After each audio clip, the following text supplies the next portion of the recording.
बिस्मिल्लाहिर्रहमानिर्रहीम अस्सलाम वालेकुम वेलकम टू क्विक रिव्यू। और क्विक रिव्यू के अंदर करंट अफेयर्स और वर्ल्ड अफेयर्स का एक इशू डिस्कस करते हैं जी। और वो क्या है? वो है जी पॉप फ्रांसिस जो हैं embraces inclusivity with same sex blessings. के जो पॉप फ्रांसिस हैं ईसाइयों के जो बड़े मौलवी साहब हैं, आप उन्हें ये समझ लें, ये जो यहाँ पे आपको देखने को मिल रहे हैं, इन्होंने जो सेम सेक्स मैरिज है इसकी ब्लेसिंग्स की इजाज़त दे दी है। और ये काफ़ी इंपॉर्टेंट इशू है और काफ़ी ज़्यादा इसके ऊपर ने क्रिटिसाइज भी किया जा रहा है। और इससे आपको ये भी समझने को मिलेगा कि जो दुनिया है वो किस डायरेक्शन के अंदर जो है वो जा रही है। तो आपको पता है जो एलजीबीटीई हैं ये अपने राइट्स के लिए सालों से जो है वो लड़ रहे थे। और इनको बहुत से ममालिक के अंदर जो है वो इजाज़त भी है कि आप जो है वो सेम सेक्स मैरिज कर सकते हैं, क्योंकि वहाँ पे लिबर्टी है। जहाँ पे वो कहते हैं भाई जमहूरियत है, तो जमहूरियत की वजह से वहाँ पे लिबर्टी है। हर कोई आज़ाद है कि वो अपने साथ क्या फैसला करता है, कि लड़का लड़के के साथ शादी करे, लड़की लड़की के साथ करे, इससे क्या प्रॉब्लम हो सकता है, या शीमेल शीमेल के साथ कर ले या लड़का शीमेल के साथ कर ले, इससे कोई प्रॉब्लम नहीं होना चाहिए। यानी ये नेचर के अगेंस्ट है, लेकिन ये बहुत से ममालिक जो है उन्होंने इसको अलाउ किया हुआ है कि भाई हो सकता है, हर कोई आजाद है।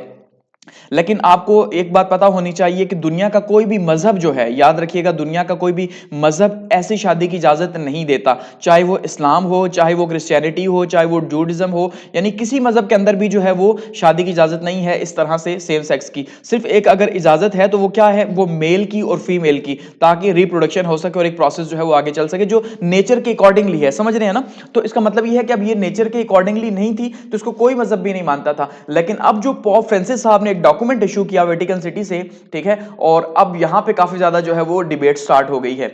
अब ये डिबेट क्या कहती है कि अब सबसे पहले होता क्या है जी, लैंडमार्क रूलिंग ऑन ब्लेसिंग्स। कि सबसे ब्लेसिंग का मतलब आप सबसे पहले समझ लें। देखिए ब्लेसिंग किसे कहते हैं? ब्लेसिंग हम कहते हैं जी दुआ को, ऐसा ही है, या दुआएं देना, भलाएं देना। अब आप देखिए अगर ईसाइयों की जो शादी होती है, आपने अगर वो देखी हो तो वो चर्च के अंदर होती है, ऐसे ही है। फिर चर्च के अंदर जब दूल्हा दुल्हन जब उनकी शादी हो जाती है तो वो झुकते हैं। एक तो शादी जो है वो प्रीस्ट खुद करवाता है, ठीक है, मौलवी के तौर पे, यानी प्रीस्ट खुद होता है, तो जाहिर बात है वो भी ब्लेसिंग्स हैं।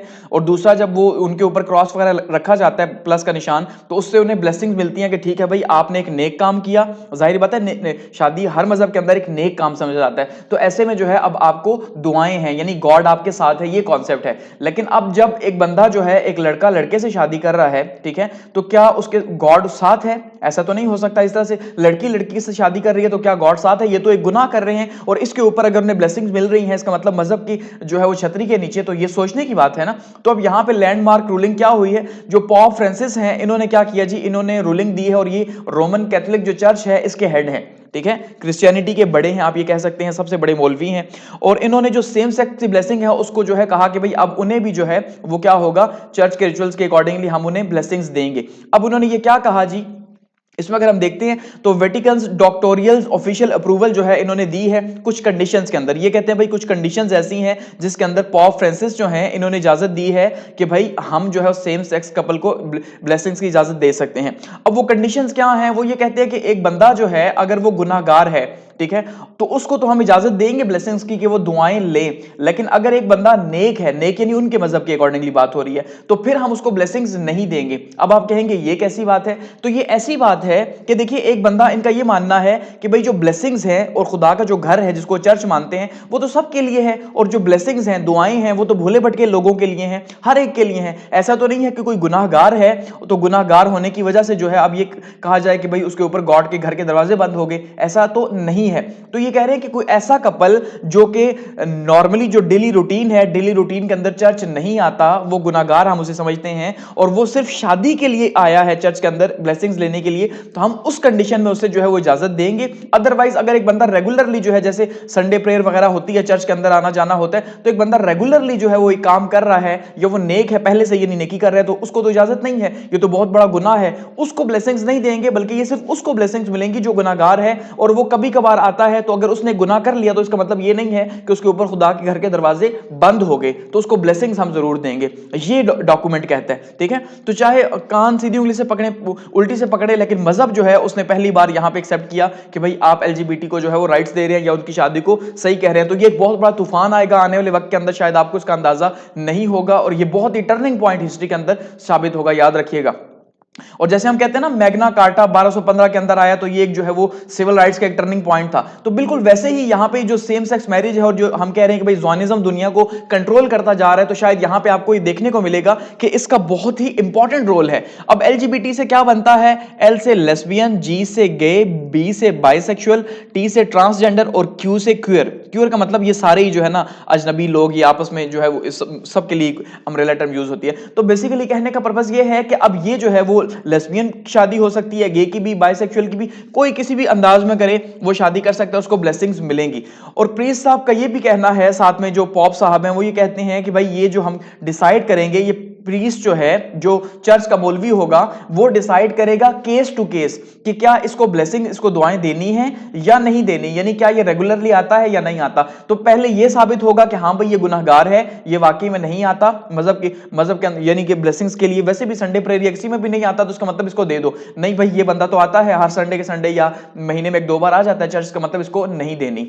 समझ रहे हैं? तो ये इस तरह की कुछ कंडीशन यहां पे हमें देखने को मिल रही है। तो बेसिक कॉन्सेप्ट इसके पीछे आप अगर देखेंगे तो वो ये बताना चाह रहे हैं कि भाई गुनाहगार के लिए भी जो है वो खुदा के घर के दरवाजे खुले हैं, चाहे वो गुनाहगार है, लेकिन अगर वो एक आध बार आ गया, चाहे उसने जो है ना वो लड़के से ही शादी कर ली, लड़के ने लड़के से या लड़की ने लड़की से ही शादी कर ली, लेकिन वो ब्लेसिंग्स के लिए तो आ गया, तो अब खुदा का जो घर है वो सबके लिए खुला है, तो उसको हम ब्लेसिंग्स देंगे। तो अगर एक नेक बंदा है तो उसके ऊपर कंडीशन अप्लाई नहीं होगी। और इन्होंने इसी तरह से स्कल्पचर्स जो हैं, जो मजहबी जो इनकी किताबें हैं, उनके अंदर से ब्लेसिंग्स को जो है वो डिफाइन किया कि भाई ब्लेसिंग्स है क्या एक्चुअली में। तो इनका यहां पे कहना है कि ब्लेसिंग्स क्या है, कि ब्लेसिंग्स तो वो खुदा की तरफ से जो है वो हर एक के लिए हैं, ठीक है। तो इसलिए हम किसी को बाउंड नहीं कर सकते कि भाई तुम्हें मिलेंगी तुम्हें नहीं मिलेंगी, इसलिए वो हर एक के लिए हैं, तो हर एक को देंगे चाहे वो गुनाहगार ही सही। तो ये एक एवोल्यूशन है वेटिकन के स्टैंस के अंदर, यानी स्टेप बाय स्टेप वो अब चीजों को मानते जा रहे हैं। समझ रहे हैं कि पहले एलजीबीटी के नाम के ऊपर दुनिया में एक बहुत बड़ा वावेला था। तो अब देखते हैं जैसे स्टेप बाय स्टेप पाकिस्तान की आप बात कर लें, यहां पे भी देखें कि जैसे पहले औरत मार्च के ऊपर कितना वावेला है, कितना शोर होता था, अब भी हो रहा है, लेकिन अब वो चाहते हैं कि शोर हो, क्योंकि जितना शोर होगा जाहिर बात है उतना ही वो चर्चा के अंदर रहेंगे। तो वो चाहते ही हैं कि चर्चा के अंदर रहें और उनके राइट्स की बात हो, चाहे मिले ना मिले लेकिन उनके राइट्स की बात हो। फिर हम कहते हैं भाई एनजीओज उनके पीछे हैं, फंडिंग हो रही है और फंडिंग के थ्रू जो है वो ये 2 नंबर काम कर रहे हैं और ये और वो इस तरह के इल्जामात लगते हैं। तो कहने का मतलब ये है कि औरत मार्च टाइप चीजें जो हैं दुनिया के अंदर पहले इनकी एक्सेप्टेंस नहीं थी, लेकिन अब हम देख रहे हैं कि मजहब जो है वो इसको एक्सेप्ट करने जा रहा है, या मजहब ने आधा एक्सेप्ट कर लिया, 50% आप कह सकते हैं। तो कल को इसे याद किया जाएगा कि भाई पॉप फ्रांसिस ने ये काम किया था, तो चलो हम भी इसके आगे करते हैं। तो अब ये स्टेप बाय स्टेप चीजें आगे ही बढ़ेंगी और दुनिया को हम ये जैसे देखते हैं कि हम कहते हैं भाई ज़ायनिस्ट का एजेंडा है कि दुनिया की आबादी को कम किया जाए, और वो चाहते हैं कि भाई सेम सेक्स मैरिजेस हों, बुराई बढ़े, क्योंकि ये जो चीजें हैं ये सैटेनिज्म के खाते में आती हैं। समझ रहे हैं ना? यानी जो शैतान है वो इस चीज को ज्यादा मानता है कि भाई शैतान चाहता है कि भाई आप जो है वो एक लड़का लड़की की शादी है, जाहिर बात है उससे हट के, जब आप नेचर से हट के जो है वो शादी करवाएंगे या इस तरह से होगा तो फिर वो बहुत बड़ा गुनाह है, ठीक है। तो वो चाहता है कि ऐसा हो। तो इसलिए यहां पे अब बहुत से लोग हैं, उन्होंने सवाल उठाए हैं पॉप साहब के ऊपर भी कि पॉप कहीं ज़ायनिज्म के जो है उनके नुमाइंदे तो नहीं है, उन्होंने तो इनको कहीं नहीं बुलाया। तो इस तरह के बहुत सारे सवाल आ रहे हैं। तो एट हम कंक्लूड करते हैं तो हम ये कह सकते हैं कि ये एवोल्यूशन है, ये इर्तिका है, आप ये कह सकते हैं एलजीबीटी के राइट्स का। और शायद ये जो एलजीबीटी अब खुद को अलग से डिफाइन करते हैं, कुछ सालों के बाद ये खुद को डिफाइन नहीं करेंगे और दुनिया के लिए नॉर्मल बात हो जाएगी, और फिर इसी तरह से हर मुल्क के ऊपर प्रेशर जाएगा। ऐसा नहीं है कि आप ये कहें पाकिस्तान के अंदर ऐसा नहीं होगा, ये एनजीओज अपने काम करवा लेती हैं। अब जैसे आईएमएफ ने शर्तें वगैरह रखी हुई हैं, कुछ कंडीशंस आपने देखा कि उन्होंने ऐसी रखी हैं कि जो पाकिस्तानियों को एक्सेप्टेबल नहीं है। तो खैर फिर भी हमें पैसे चाहिए होते हैं, हमें क्या, पॉलिसी मेकर्स तो उन्हीं के साथ हैं। तो ये यहाँ पे इशू था जो आपके साथ जो है वो डिस्कस करना काफी जरूरी था। Thanks for watching.